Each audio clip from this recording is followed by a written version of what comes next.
estamos en historia de una época, estamos con una novedad editorial de Almuzara Universidad, ni más ni menos el rearme de Occidente, un nuevo impulso al orden liberal. Un libro de Alexia Putin-Grini y hoy tenemos con nosotros a su autora, a Alexia. Alexia, ¿cómo estás? Bienvenida. Buenas tardes. Es un placer tenerte aquí con nosotros, en Muchísimas los gracias. micrófonos de Informa Radio. Alexia, si me permite, voy a hacer una breve presentación tuya, abogada, doctora en Derecho y Ciencias Sociales por la UNED, profesora e investigadora de Derecho y de Relaciones Internacionales en la Universidad Pontificia de Comillas, en ICADE, y en la UNED. Además, es empresaria, experta evaluadora en la Comisión Europea. Bueno, en definitiva, una persona capacitada y cualificada para escribir este libro, El rearme de Occidente. Alexia, ¿qué nos cuentas aquí en El rearme de Occidente? Porque hay cosas que están cambiando, ¿no? Cuando pareciera que todo estaba perdido, hay cosas que parece que están cambiando.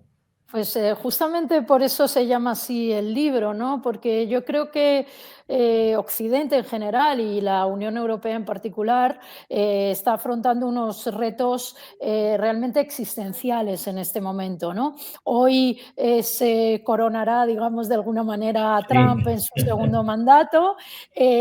Por el otro lado, hemos tenido unas elecciones aquí en Europa, el Parlamento Europeo, en junio, y han dado un resultado que realmente refleja un poco el hartazgo de los ciudadanos respecto a determinadas políticas fallidas, digámoslo claramente, de Europa. Hay otras, en cambio, que debemos mantener y que debemos seguir apoyando, pero evidentemente en tema energético o en tema de seguridad o en tema agrario, pues hay que rectificar, ¿no? Y esto es un poco lo que nos dice la realidad actual, y yo en el libro básicamente pues planteo todas estas propuestas desde el punto de vista económico, desde el punto de vista político, para que, bueno, pues para que Europa se rearme de alguna manera socialmente. Esto no se debe entender solo como un tema armamentístico, como un tema del ejército, que también podemos hablar del tema de un ejército europeo,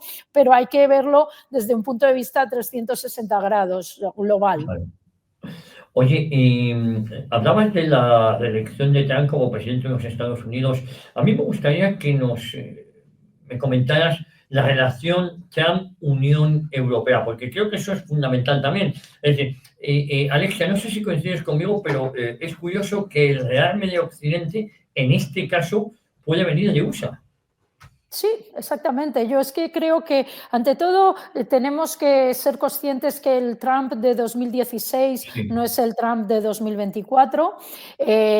Han pasado muchas cosas en estos 8 años, y también hay que entender que él se siente, yo creo, de alguna forma el elegido.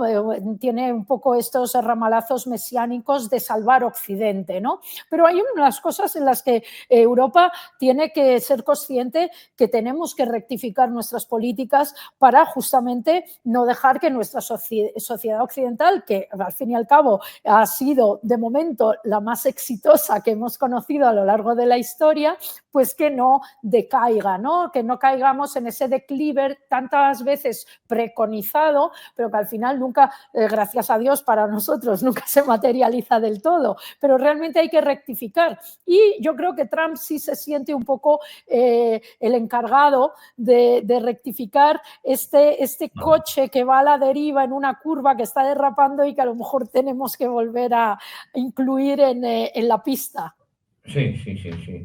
Fíjate, y comentabas que, claro, este Donald Trump no es el mismo del 2016, creo que viene esta vez sí con su equipo. Bueno, el propio Donald Trump le llegó a decir en alguna ocasión que lo que se encontró cuando él va a Washington, es un empresario de Nueva York, se encuentra en Washington con los burócratas, la gente de su propio partido tampoco se lo puso fácil, pero en esta ocasión sí que es su equipo, ¿no?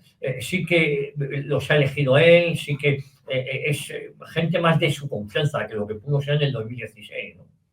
Sí, absolutamente. Él en este momento se rodea, digamos, por una guardia pretoriana, que si queramos llamarlo así, donde está Robert Kennedy Jr. en sanidad, donde hay una jefa, por primera vez en la historia de Estados Unidos hay una jefa de gabinete, una fiscal, una mujer fiscal general, y luego, bueno, pues están también pues Marco Rubio. Yo tengo mucha curiosidad por ver cómo va a ser la política exterior de Estados Unidos, no solo con la Unión Europea, que también, sino también con Latinoamérica y con el resto, y con China fundamentalmente, porque yo creo que todas estas informaciones que ha estado dando Trump sobre Groenlandia, sobre Panamá, que han sido realmente sorprendentes, yo creo que tienen un destinatario claro, y ese destinatario es China. En segunda medida también es un poco Rusia por la ruta ártica, porque Rusia tiene una presencia muy fuerte de rompehielos, es la mayor flota de rompehielos, porque Putin tiene muy claro que los recursos que hay en la zona ártica pueden estar muy en sus manos, y yo creo que Trump básicamente todos estos mensajes que ha lanzado es para decir, hey, actores geopolíticos mundiales, que yo he pasado de mi aislacionismo de Make America Great Again del 2016 a un intervencionismo geopolítico mucho mayor, porque no quiero que las otras grandes potencias me coman terreno. Oye, y cuando hablamos de la Unión Europea frente al TAN 2.0, ¿no? Como tú Sí. lo vamos a llamar, Sí. adaptarse, yo te pregunto, ¿qué es lo que tiene que hacer la Unión Europea? ¿Adaptarse, resistir o colaborar? Yo creo que hay que colaborar siempre. Además es que, vamos a ver, hay dos elementos fundamentales aquí. Uno es que nuestro concepto de Occidente es común con el concepto de Occidente de Estados Unidos. Digamos que tenemos unas raíces comunes, las raíces comunes desde la filosofía griega hasta el derecho romano, pasando también por los valores cristianos, o valores, si lo queremos llamar luego, republicanos, de igualdad, libertad y solidaridad. Todo esto coincidimos en todo ello con Trump, y de hecho él tiene aliados dentro de la Unión Europea. De hecho, Meloni ha ido para allá, y de las pocas líderes europeos invitados. También está Abascal. Orbán no estaba claro si estaba o no estaban, pero parece ser que también. Pero realmente tenemos estos vínculos, que son vínculos filosóficos, históricos, profundos, y al final parece que el objetivo es el mismo, ¿no? Salvar nuestra democracia occidental. ¿Qué sucede? Que lógicamente él siempre ha criticado mucho la burocracia de Bruselas. Ahí es donde Bruselas tiene que tomar nota y decir, vamos a ver, nosotros hemos tenido unas elecciones, las elecciones nos han mandado un mensaje de las urnas claro, porque quien ha subido han sido los partidos que están más a la derecha, pero que son los que defienden, por ejemplo, proteger el campo, una reforma energética de calado. También serán necesarios, y esto lo deberían defender todos los partidos, una reforma económica. Hasta el momento en el que la Unión Europea no tenga una bolsa de valores común, es ridículo que tengamos nuestro pequeñito IBEX 35, Italia al Piazza Affari, porque son hormigas comparadas con el mercado de valores americano o chino. Entonces, nuestro ahorro al final acaba en empresas o en fondos de inversión americanos o asiáticos. Entonces, nosotros no tenemos que tener una mayor capacidad de reacción, y tenemos que imponer reformas que realmente cambien nuestra potencia, que está menguante, pero no del todo. Tenemos que darle un nuevo impulso al orden liberal, como dice el subtítulo del libro. Oye, fíjate, Alexia, en la contraportada dices, un fantasma con 3 cabezas recorre Europa y el mundo. Es el populismo de la tirada oscura, es decir, de crecimiento, victimismo y concienciación punitiva. El rearme occidental lo desactiva eficazmente mediante la reivindicación sin complejos del proyecto humanista europeo como lo que es el espacio más libre y próspero del mundo. Muy ajustado, ¿no?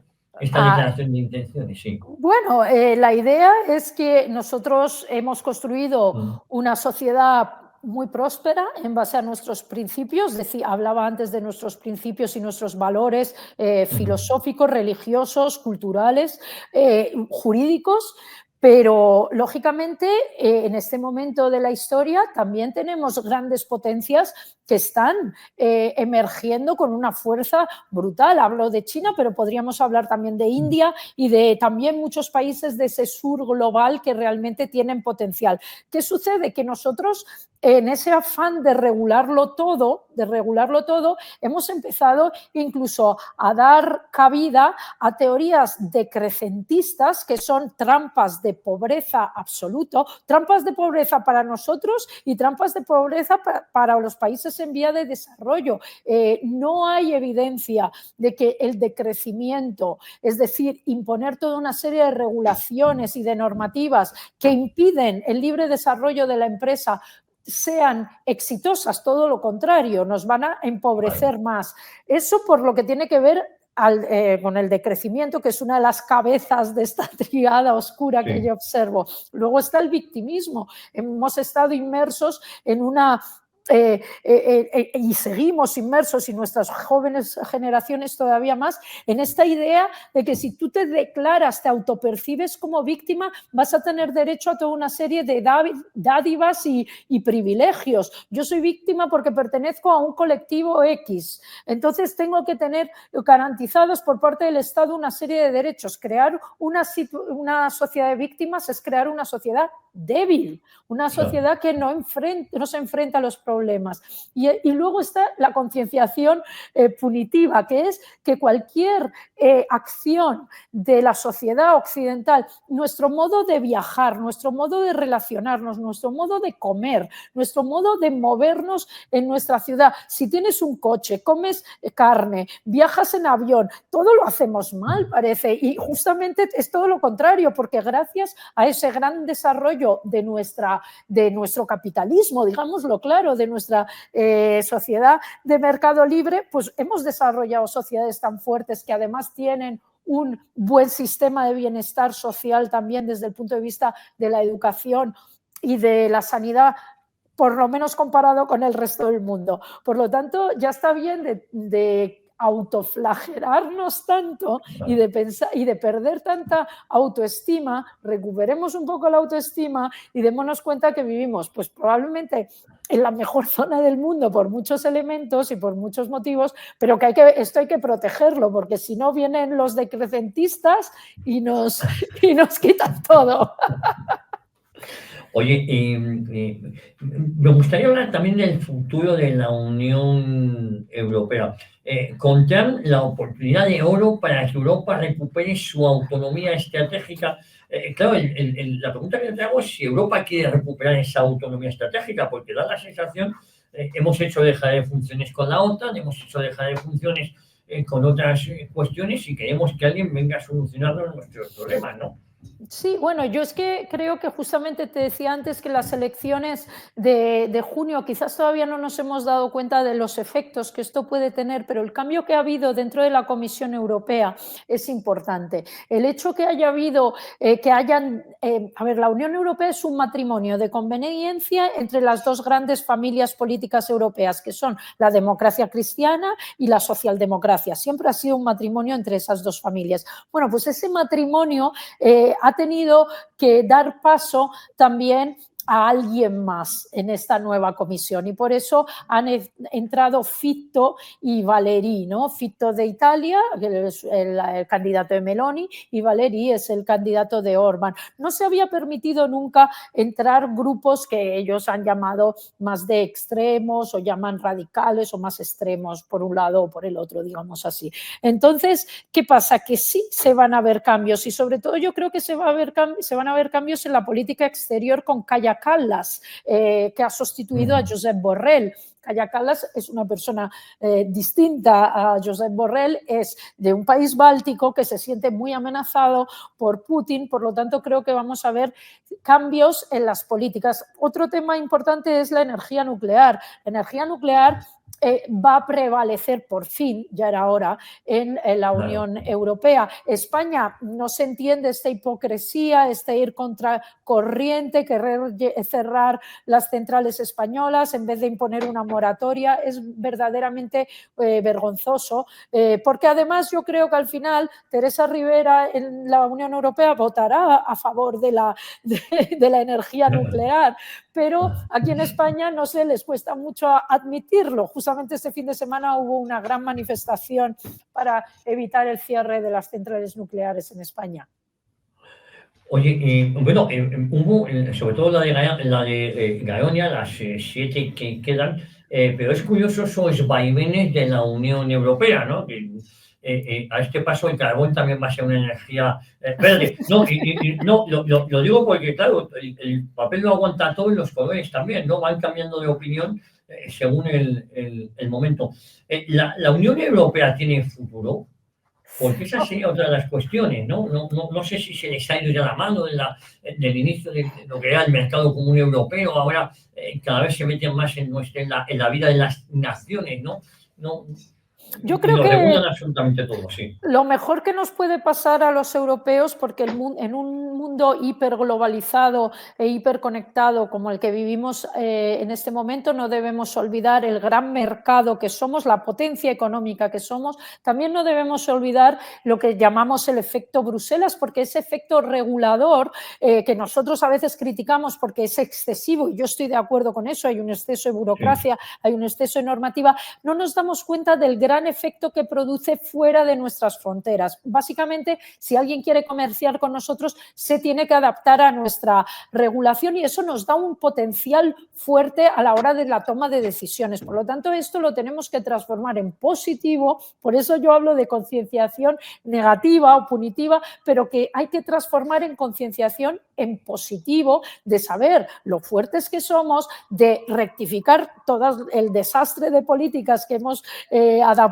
en algunos ámbitos en los últimos años, rectificar, y yo creo que sí que tenemos esperanza, y sobre todo porque esperanza como Estados-nación pequeñitos, casi insignificantes, en un escenario de mundo globalizado con grandes superpotencias, el futuro es aún peor. Por lo tanto, volver... Y voy a poner un ejemplo muy claro. Sí. ¿Estamos escuchando algún partido político en la Unión Europea que reivindique un Brexit para su país? Porque yo ya no he oído a ninguno más que quiera salirse. Desde el Brexit, con los malos resultados que le dio a los ingleses, ha desaparecido todo movimiento. Incluso los más euroescépticos no plantean ya salirse, sino que plantean reformar la Unión Europea de manera que consiga ese equilibrio, que no es nada fácil, entre Estado-nación, con sus valores, con su cultura, etcétera, pero al mismo tiempo teniendo una potencia a escala global, porque un país pequeñito, me refiero a España, Italia, incluso Francia y Alemania, que son más grandes, pero tienen muchísimos problemas en este momento, no pueden competir industrialmente hablando, económicamente hablando. Hablaba antes de bursátil desde el punto de vista del ahorro y la inversión. No tenemos capacidad de competencia con los otros grandes. Esto ya cambió. En la Primera Guerra Mundial, Europa tenía en sus manos el 80% del mundo, pues es que las cosas cambian y nos tenemos que adaptar. Bueno, hablabas de reformas de la Unión Europea. ¿Cuáles serían las reformas más acuciantes? Porque yo sigo teniendo la sensación de que algo falla, ¿no? Hay un Parlamento Europeo que en verdad no pinta nada, o sí pinta, pero no pinta, la verdad es que no lo sé, porque muchas veces las competencias están limitadas, donde se votan cosas a veces incluso pintorescas, pero no sé si luego son llevadas a la práctica, donde hay una coalición mayoritaria de socialistas y populares y se ponen de acuerdo en lo básico. Es decir, ¿qué reformas haría falta para que gran parte de la población que está descontenta volver a ilusionar. No sé si esto es posible. Sí, yo creo que es fundamental. Yo lo que analizo en los últimos capítulos del libro son justamente estas reformas. Las reformas tienen que incidir en dos aspectos fundamentales. Una son las instituciones políticas y otras son las instituciones económicas. En cuanto a instituciones políticas, para volver a ilusionar, como tú bien dices,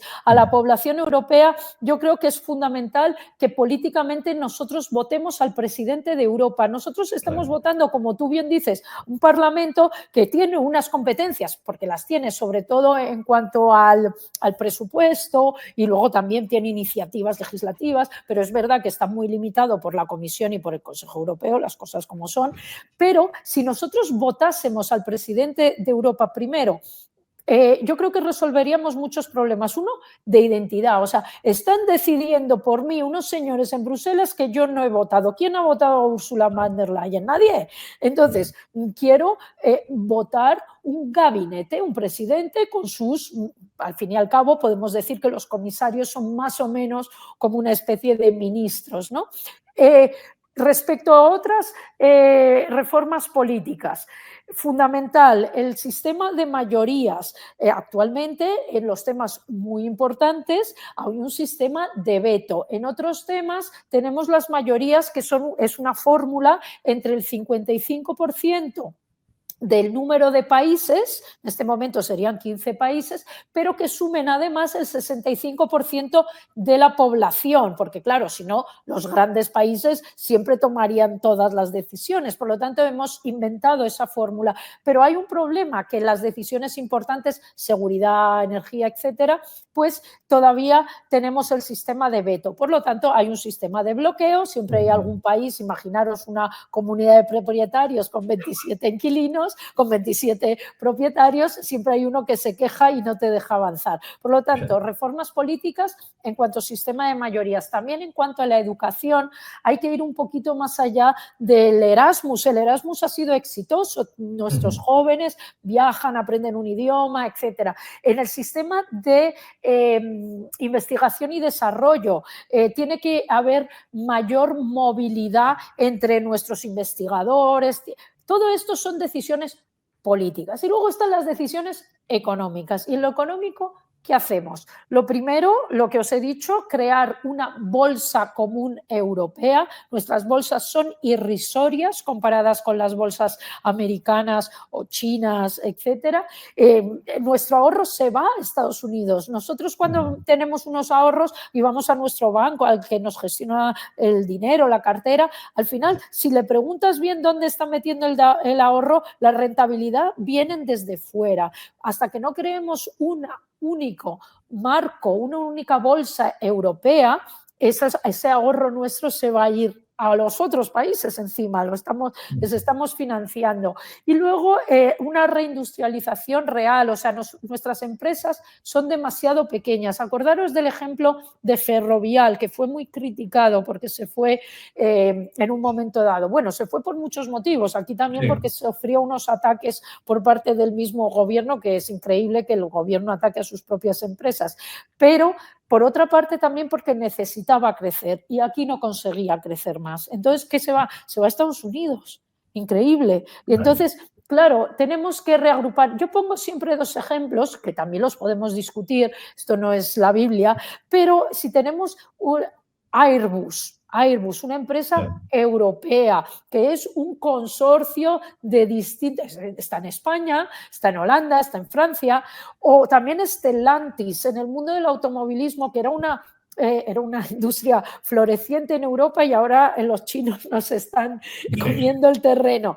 Entonces, o empezamos a reagruparnos un poco como una verdadera federación. Decía Jacques Delors que la Unión Europea era un OVNI, objeto político no identificado. Y tenía toda la razón. Entonces, tenemos que empezar a reagruparnos y a operar un poco como los Estados Unidos de Europa, porque si no, bien, no pasa nada. Cada estado será su estadito, su pequeño estado y bueno, y no conseguiremos competir. Nos acabarán comprando los chinos, los americanos, todos los venezolanos ricos, todos, y nosotros nos iremos descapitalizando cada vez más. Sí. Fíjate, Alexia, tú hablas también en el libro de esa Europa frente al nuevo Donald Trump, ¿no? Y nos hablas de la sumisión a un liderazgo compartido. Sí, a ver, aquí yo creo que tenemos que jugar bien nuestras cartas y tomar conciencia de la realidad es importante. Se criticaba muchísimo a Meloni. Porque, a ver, aquí hasta la llamaron fascista y todos estos términos que les gusta mucho a veces a nuestros políticos utilizar, luego la condecoraron. Después el gobierno español la llama fascista y luego la condecora.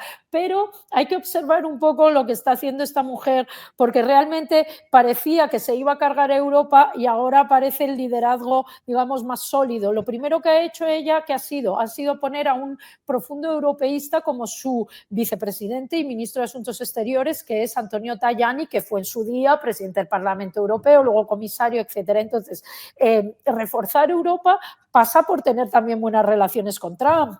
Evidentemente no podemos hacerlo a sus espaldas porque evidentemente es la potencia que lidera desde el fin de la Segunda Guerra Mundial. Por lo tanto, hay que buscar políticas comunes, políticas donde yo en el libro, por ejemplo, abogo, sé que esto es muy difícil, es casi utópico, pero abogo por una reedición del Tratado de Libre Comercio Transatlántico, que era un tratado que ya se estuvo diseñando antes de la llegada de Trump en el 2016 a la Casa Blanca, y donde se buscaba, pues es que, ¿qué está pasando ahora? Que nos van a poner unos aranceles altísimos si queremos exportar nuestros bienes, ¿no?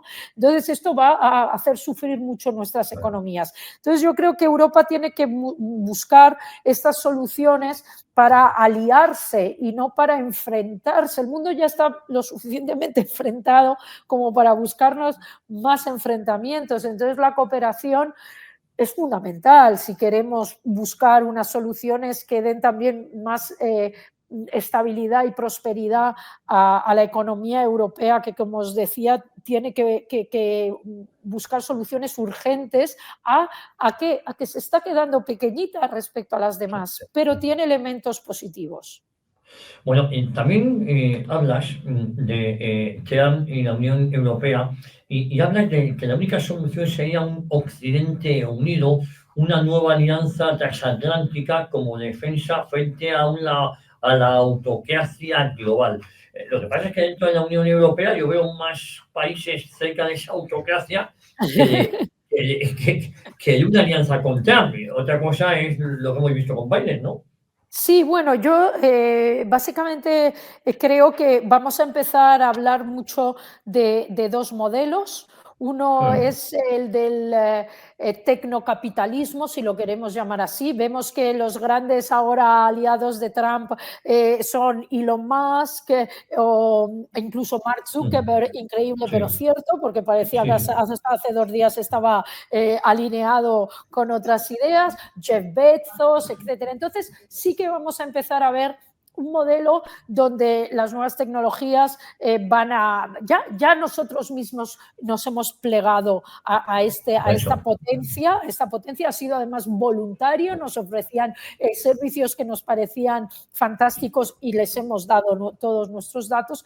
Pero ojo, el contraste va a ser con lo que yo llamo en contraste tecnocomunismo, porque realmente China tiene un sistema de control de su población increíble, el sistema de crédito chino, que te van Eso. evaluando según te portes, que si has cruzado en rojo te bajo unos puntitos, que si fumas donde no se debes te bajo unos puntitos, que si no pagas tus deudas te bajo unos puntos, y eso me lleva a no poder viajar o comprarme un billete de avión, y no solo eso, sino que mis hijos hereden, digamos así, mi pena. No puedes ir a determinada universidad si tu padre es un mal ciudadano, no puedes ir a determinada escuela. Entonces, ellos entran mucho en el ámbito de los derechos humanos porque heredas los errores de tus predecesores, de tu padre, pero eso también es algo donde la tecnología está controlando al ciudadano de una manera increíble. En nuestro caso, nos controla para vendernos algo.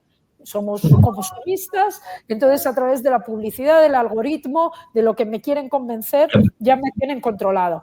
En cambio, los chinos los tienen controlados desde el punto de vista de la seguridad y del comportamiento en su sociedad. Esos son los dos modelos que yo veo que se pueden enfrentar de aquí a un futuro.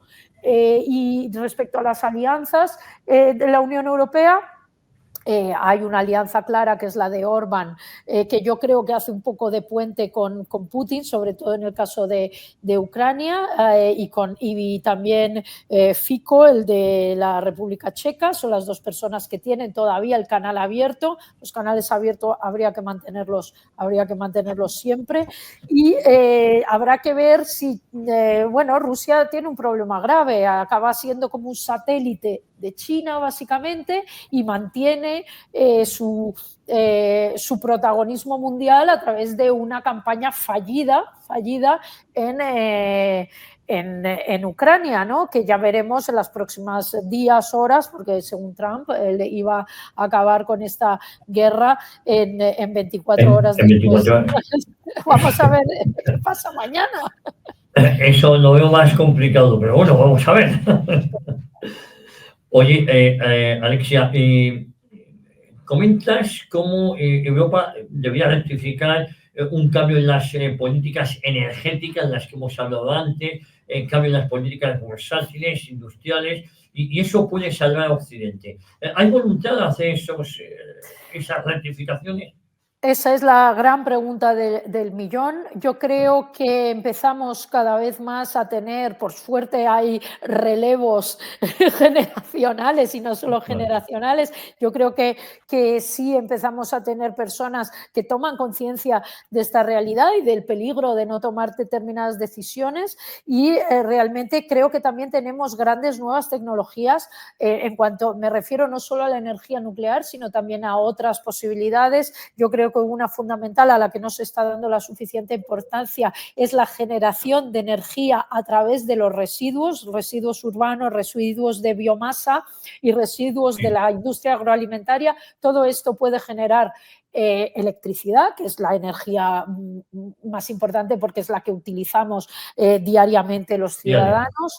Entonces yo creo que hay que empezar a invertir, a rebajar absolutamente todas las burocracias, rebajar todas las normativas que ya se nos han ido de las manos. Ya no tiene ningún sentido que se nos apliquen determinadas normativas que lo único que hacen es poner los palos en las ruedas a la iniciativa privada, y me refiero sobre todo a la pequeña y mediana empresa, porque ya las grandes empresas están esas puertas giratorias donde salgo de aquí, soy político y acabo en un consejo de administración de una gran energética o de una gran empresa de telecomunicaciones. Aquí la gran diferencia está entre sectores regulados, que son todos estos sectores que en el fondo dependen del BOE y dependen de la legislación política directa, de la relación con el político de turno, y luego está la empresa mediana y pequeña, que es la que está realmente ahogada por la normativa y por todo el exceso burocrático que hay. Entonces yo creo que la gran diferencia será reequilibrar eso a nivel nacional, lo primero, porque es los primeros que nos afecta es la normativa nacional, pero también a nivel europeo, para rebajar mucho las exigencias y que realmente podamos otra vez apostar por la innovación y el desarrollo industrial en suelo europeo. Alexa, tú hablas del rearme occidental, que es así como se llama el libro. La pregunta es: ¿por qué solo una Europa fuerte, como aseguras, puede salvar la democracia en un mundo de gigantes?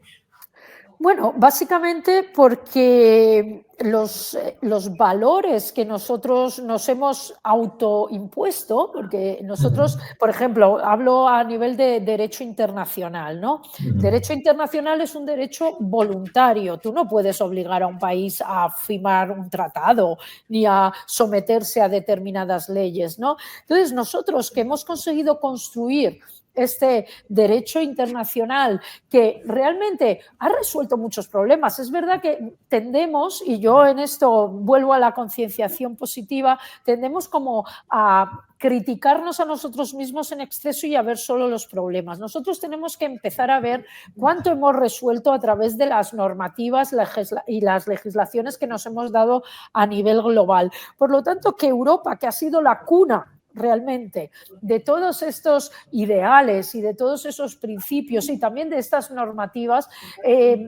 rendirnos, da rienda suelta a todas aquellas potencias que en el fondo no se someten a derecho internacional. Pensemos mismamente en Rusia, que está sentada en el Consejo de Seguridad de la ONU y ha violado el derecho internacional, que son unas fronteras, un país reconocido por ellos mismos como país, con unas fronteras, con unos acuerdos, etcétera. Entonces, si nosotros permitimos que el derecho internacional deje de estar vigente, pues realmente al final nos estamos tirando piedras sobre nuestro propio tejado. Debemos ser los defensores de lo que hemos creado y que realmente ha tenido resultados óptimos. Quiero recordar que desde la Segunda Guerra Mundial y la creación de la OTAN, la ONU y la Unión Europea en nuestro caso, no ha vuelto a haber un conflicto mundial. Y espero que así se mantenga mucho tiempo. Oye, fíjate, hay una, Alexia, una cuestión, es si la Unión Europea, la actual Unión Europea, no está muy alejada de esos principios fundacionales del antiguo mercado común europeo, de la sociedad del carbón. Sí, a ver, yo creo que se ha alejado porque ha habido, bueno, se ha dado prioridad durante los últimos años a resolver problemas en el día a día a través de un exceso de legislación, como decíamos antes, pero no nos hemos centrado en lo importante. Hubo un intento de Constitución Europea que fue fallido, como bien sabemos, y de ahí sale el Tratado de Lisboa, que es como una especie de arreglo o apaño porque no ha salido la Constitución. Pero lo que decía la Constitución Europea o el borrador de Constitución Europea es que debíamos proteger nuestros principios y nuestros valores de una manera más efectiva, más eficiente. Eso no se hizo. ¿Por qué?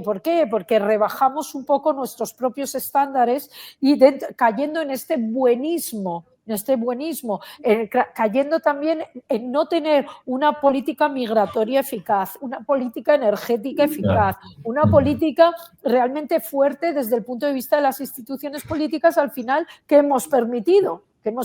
Pues que realmente se haya convertido Bruselas, y así lo vemos, como un lugar donde los burócratas cumplen con su trabajo, fichan, hacen su trabajito y cuando acaba el trabajo se van. Entonces yo creo que lo que le hace falta a Europa realmente a estas alturas es una nueva convención europea donde volvamos a plantearnos qué pasa en el mundo, una reforma, como han sido las reformas, como fue la de Maastricht, como fue la de Niza. Llevamos mucho tiempo, porque el Tratado de Lisboa es de 2009 y ya estamos en 2025, sin sentarnos y decir, oiga, el mundo ha cambiado, nosotros no podemos mantener las mismas infraestructuras, no podemos mantener las mismas instituciones que hace tantos años, tenemos que reformar, y ahí es donde entra pues el cambio que ha habido tanto en la Comisión Europea como el Parlamento Europeo, porque la realidad de hoy en día del 2025 es muy distinta a la del 2009. Oye, y hablas también de un rearme de valores, hablas de la batalla por el alma de Occidente, puede ser o debe ser política, económica y social, ¿no? Estos tres frentes. Sí, yo creo que, a ver, los valores tienen que ser la libertad y eso significa lo que he dicho antes, por supuesto, libertad de mercado real, no un intervencionismo maquillado de algo, porque como decía antes, en los sectores regulados hay una intervención brutal, pero es que esa intervención se está llevando a cabo también en la pequeña y mediana empresa, por lo tanto, aplicación real de libertad en cuanto a empresa.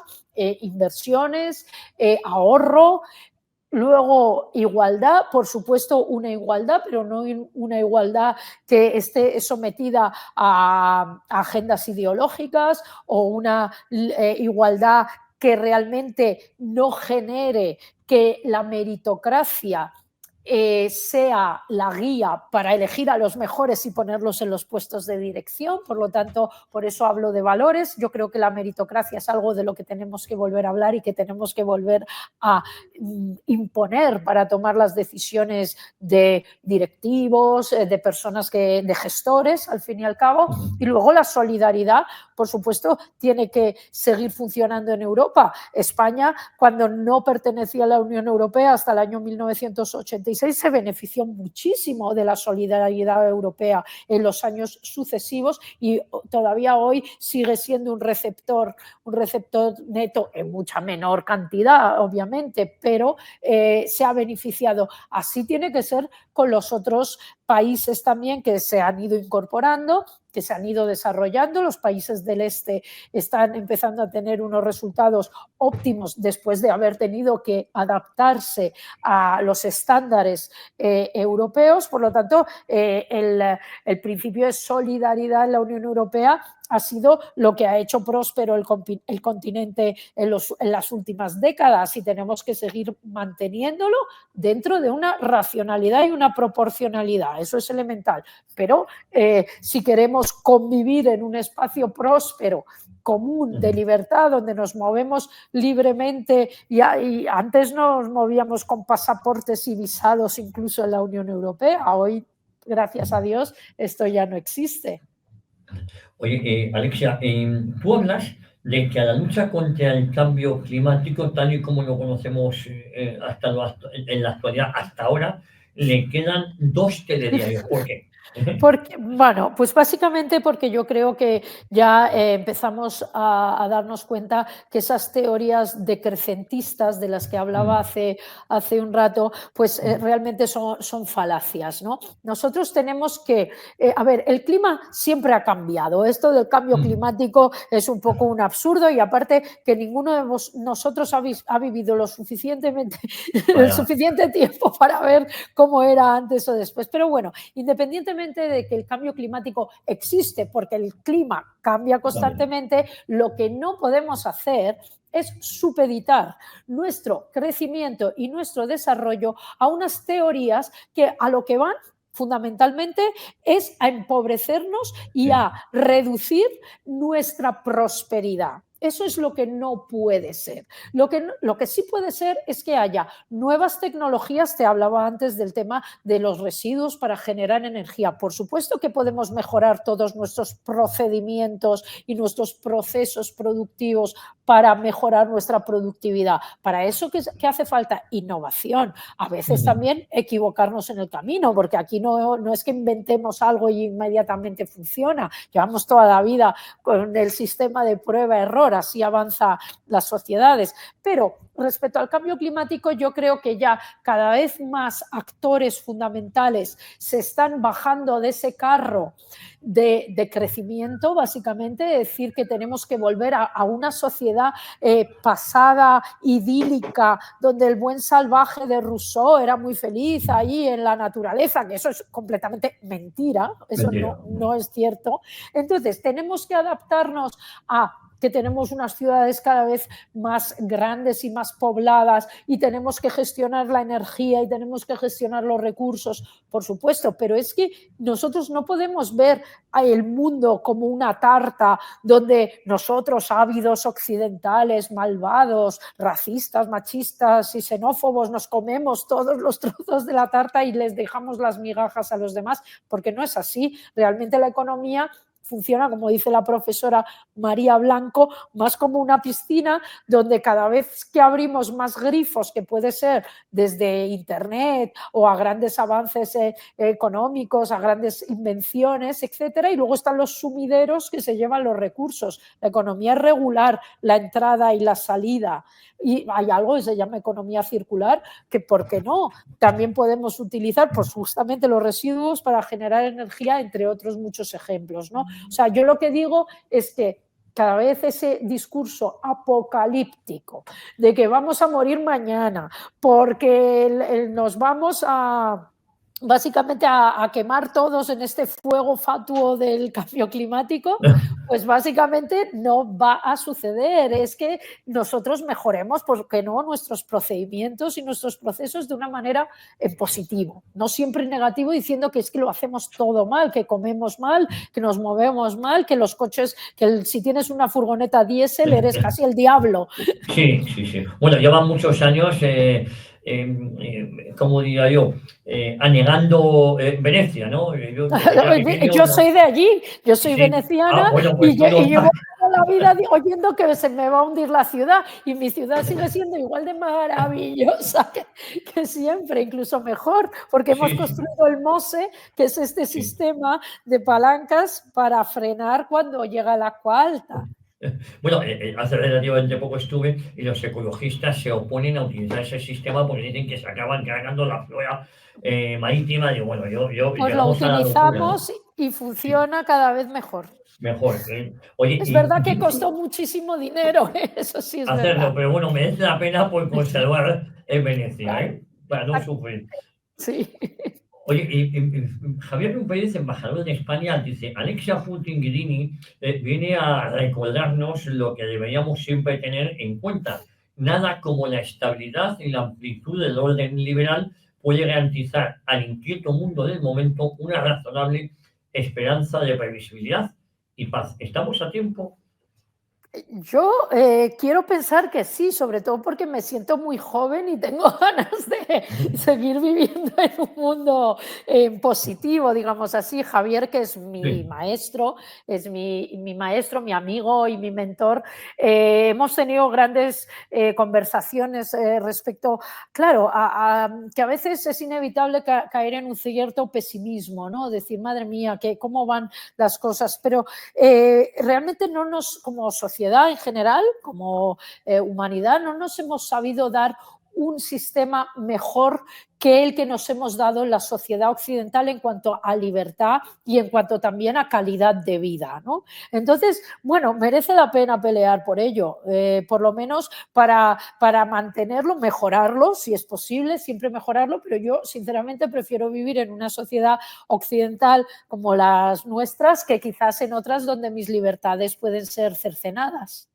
Lo que pasa es que hay movimientos, una tendencia política, yo en España lo veo cada vez más claro, estas políticas woke lo que buscan es en nombre de la libertad cercenar la libertad, ¿no? Estamos viendo al presidente Absolutamente. Sánchez, leyes antibulos que lo que pretenden es cerrar medios de comunicación cuando la información les molesta, unas leyes de ideología de género que son consideran que son indiscutibles y te dicen que el debate está cerrado, cuando muchas de estas leyes, desde mi punto de vista, son absolutamente aberrantes. Es decir, llega un momento que hay movimientos políticos dentro de estas democracias liberales que lo que buscan es acabar con la libertad de una u otra manera, ¿no? Así es, yo no en este libro, sino en uno anterior que se llama Cancelación, pues Sí, analizo mucho el movimiento woke sin duda el movimiento woke se disfraza de solidaridad para imponernos una serie de normas o reglas que llegan incluso a ser tanto anticientíficas como claro. antibiológicas, como incluso liberticidas. Sí, Porque, vamos a ver, yo creo que, por supuesto, somos todos ciudadanos libres iguales y eso hay que luchar por mantenerlo, pero lo que no puede ser es que se diga que mis derechos mis anhelos se tienen que convertir en derechos, porque yo puedo de tener derechos muy oscuros, muy oscuros y que van en contra de los demás. Por lo tanto, me parece especialmente peligroso cuando los políticos quieren decirnos, políticos profundamente populistas, que quieren dar soluciones fáciles a problemas muy complejos, cuando nos dan este tipo de respuestas. Yo creo que, de todas formas, igual que antes te decía que al cambio climático le quedan 2 telediarios, yo creo que a muchas de estas políticas woke también le quedan. Dios te oiga. Oye, el prólogo de este tu último libro es del embajador Stefano Sanino y dice lo siguiente: este es el mensaje central del libro de Alexia Putin-Gidini, la necesidad de trabajar para lograr una Unión Europea fuerte, con confianza, capaz de ejercer liderazgo, pero también una Unión Europea democrática con un proyecto económico y social de crecimiento abierto y en positivo. Para lograrlo, para reinventar constantemente la construcción europea, como decía Jacques Delors, que tú comentabas, necesitamos visión, rigor y pasión. Y Alexia posee todas estas características en gran cantidad. Bonito lo que dice de ti. Bueno, yo no puedo, me pongo casi un poco roja cuando leo eso que ha puesto el gran Stefano Sannino, sin duda uno de los grandes embajadores que tiene en este momento la Unión Europea. Bueno, él era el jefe de la diplomacia de la Unión Europea y ha tenido que enfrentar situaciones tan difíciles, porque yo creo que ninguno de nosotros nos gustaría estar en un puesto de tanta responsabilidad ante una guerra, cuando tienes que negociar vidas humanas, o una pandemia, cuando tienes que negociar también una situación tan crítica, ¿no? Entonces, yo creo que fundamentalmente el mensaje tiene que ser de esperanza, al fin y al cabo. Lo que no podemos vivir es desesperanzados y sin autoestima y pensando que todo va peor. Yo quiero revertir ese mensaje, porque creo que justamente ese mensaje pesimista es el que nos ha llevado a aceptar las políticas woke y nos ha llevado a aceptar el alarmismo climático como bajo forma de ecoansiedad, sobre todo entre nuestros jóvenes. Entonces, darles esa fuerza a políticos que lo utilizan justamente porque dicen, no, yo es que estoy legislando así por tu bien. No, tú me estás mintiendo, estás cercenando mi libertad como individuo bajo la excusa de que me vas a proteger de quién sabe qué males, y estás diciendo que las cosas se tienen que hacer de esta manera. Eso es lo que yo quiero revertir, porque creo que han hecho más mal que bien realmente esas políticas alarmistas y pesimistas. Pues Alexia Putin-Gidini, ha sido un placer tenerte aquí en Informa Radio, una hora con la historia. Ya saben ustedes, el rearme occidental, su último libro, un nuevo impulso al orden liberal. Alexia, te mando un beso muy fuerte y de nuevo agradecerte que hayas estado hoy con nosotros aquí en Historia de una Época. Un placer, muchísimas gracias. Un saludo a todos los oyentes. Muchísimas gracias, Alexia. Gracias.